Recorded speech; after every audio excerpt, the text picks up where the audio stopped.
Hello friends, मेरा नाम सपना है और मैं ग्रेटर नोएडा वेस्ट से हूँ। आज मैं आप लोगों के सामने अपने एक्सपीरियंस शेयर कर रही हूँ। एक्चुअली लास्ट फ्यू डेज़ मेरी तबीयत ख़राब थी। माइल्ड फीवर और वीकनेस, हेडेक, ये सारी चीज़ें चल रही थी, तो मैंने एक नॉर्मल फ्लू समझ के इसे इग्नोर कर दिया था। बट सडनली जब मेरी स्मेल लॉस हुई तो मुझे लगा कि नहीं, ये दिक्कत कुछ और है। तो फिर मैंने टेस्ट कराया। जब मैंने टेस्ट कराया तो सडनली मुझे पता चला कि अरे मैं तो पॉजिटिव हूँ। तो ब्लैंक हो गई, बिल्कुल कुछ समझ में ही नहीं आया क्या करूँ अब, क्योंकि मैं सारी प्रिकॉशंस ले रही थी, सब कुछ किया, डाइट अच्छी रखी, सारी चीज़ें की। हाँ, बट बाहर थोड़ा बहुत जाना तो होता ही था। नहीं समझ में आया कि क्या हुआ, कैसे हुआ। बट कुछ चीज़ें होती हैं जो अपने कंट्रोल में नहीं होती हैं, जो हमारे हाथ में नहीं होती हैं, ठीक है। बट जब उन्होंने बताया कि मैम आपको आइसोलेट किया जाएगा, हम 48 आवर्स के लिए आपको अंडर ऑब्जर्वेशन रखेंगे, तो माइंड काम करना ही बंद कर दिया कि अरे ये कैसे पॉसिबल है, क्योंकि मेरा एक 1.5 साल का बच्चा है और मेरी बेटी है, तो उसके साथ तो पॉसिबल ही नहीं है, क्योंकि बच्चा माँ के बगैर कैसे रहेगा।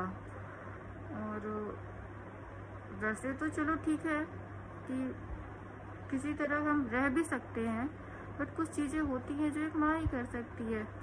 आप कैसे कर सकते हो भाई, ऐसे नहीं हो सकता, हर एक चीज़ें पॉसिबल नहीं हो पाती हैं। बट चलो ठीक है, उनका रूल था, यूपी गवर्नमेंट का रूल था कि नहीं भाई, हम 48 आवर्स तो आपको अंडर ऑब्जर्वेशन रखेंगे, फिर हाँ हम आपकी प्रॉब्लम समझेंगे कि आपको कैसे करना है, क्या मैनेज करना है, फिर उसके बाद हम देखेंगे। अगर आपको होम क्वारंटाइन करना है तो ठीक है, हम आपको होम क्वारंटाइन करेंगे, बट 48 आवर्स हमें अंडर ऑब्जर्वेशन रखना पड़ेगा आपको, ठीक है। मैं तैयार हो गई उसके लिए, सारी चीज़ें की बच्चे के लिए। बट आप एक दिन में 24 आवर्स के काम तो नहीं करके जा सकते ना।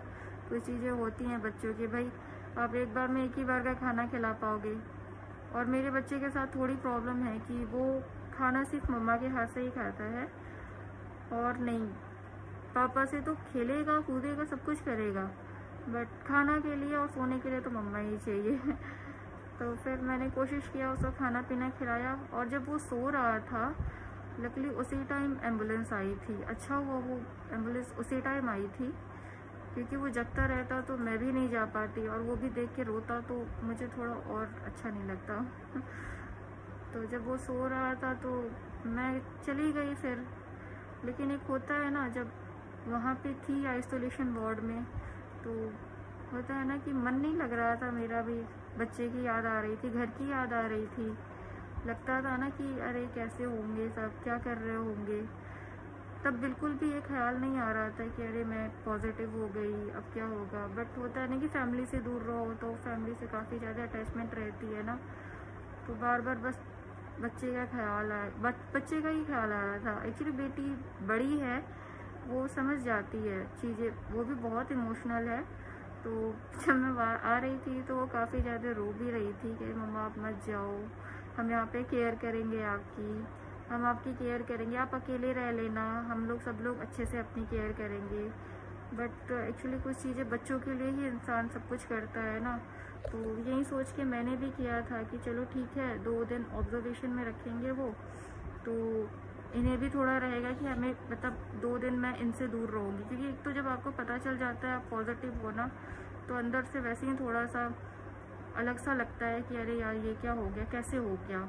क्योंकि हमारे घर में तो छोटे बच्चे हैं, तो हम तो पूरी कोशिश करते हैं कि भाई ना आए। बट इस टाइम अपने देश की कंडीशन भी ये हो गई है ना कि आप किससे मतलब आप अपने आप को नहीं बचा। अगर आप थोड़ा बहुत बाहर निकल रहे हो तो घर आके आपके मन में कहीं ना कहीं ये डर रहता ही है कि कहीं आप किसी कोविड पेशेंट से टच तो नहीं हो गए, कहीं आप इवन जब हम कहीं बाहर से आए और हमें नॉर्मल माइल्ड फीवर या हेडेक हो तो मन में यही आता है कि अरे यार कहीं पॉजिटिव तो नहीं हो गए, अरे यार कहीं, क्योंकि नॉर्मल फ्लू भी इस टाइम यही लग रहा है कि कहीं हम पॉजिटिव तो नहीं हो गए, तो वो मन में रहता है थोड़ा।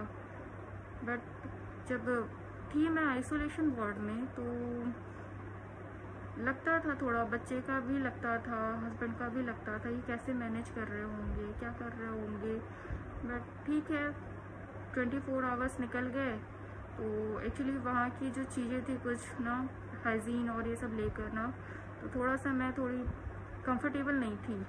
और मुझे ऐसा फील हो रहा था कि अरे मैं अगर यहाँ रहूँगी तो मैं तो वैसे भी पेशेंट तो हुई कहीं और ज़्यादा अच्छे से पेशेंट ना बन जाऊँ।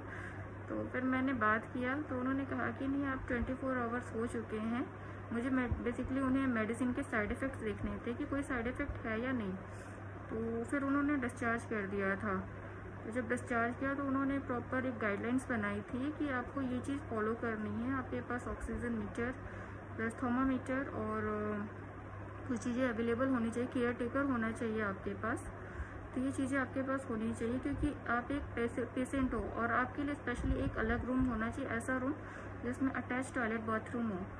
तो आपको प्रॉपर होम क्वारंटाइन करना है। तो किया मैंने follow.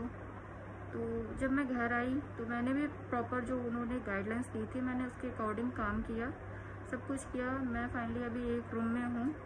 But as a mother मुझे ऐसे ही लगता है जैसे मेरा बेटा है ना, तो वो बाहर रहता है, डोर के पास खड़ा होकर आकर नॉक करता है, मम्मा मम्मा मम्मा करता है ना। तो कहीं ना कहीं लगता है कि यार क्या चीज़ है ये कोरोना ना ऐसा बना दिया है लाइफ ना कि पूछो मत तो ये मेरा डे 1 का एक्सपीरियंस था। आगे भी मैं आप लोगों को शेयर करूँगी। Okay, bye.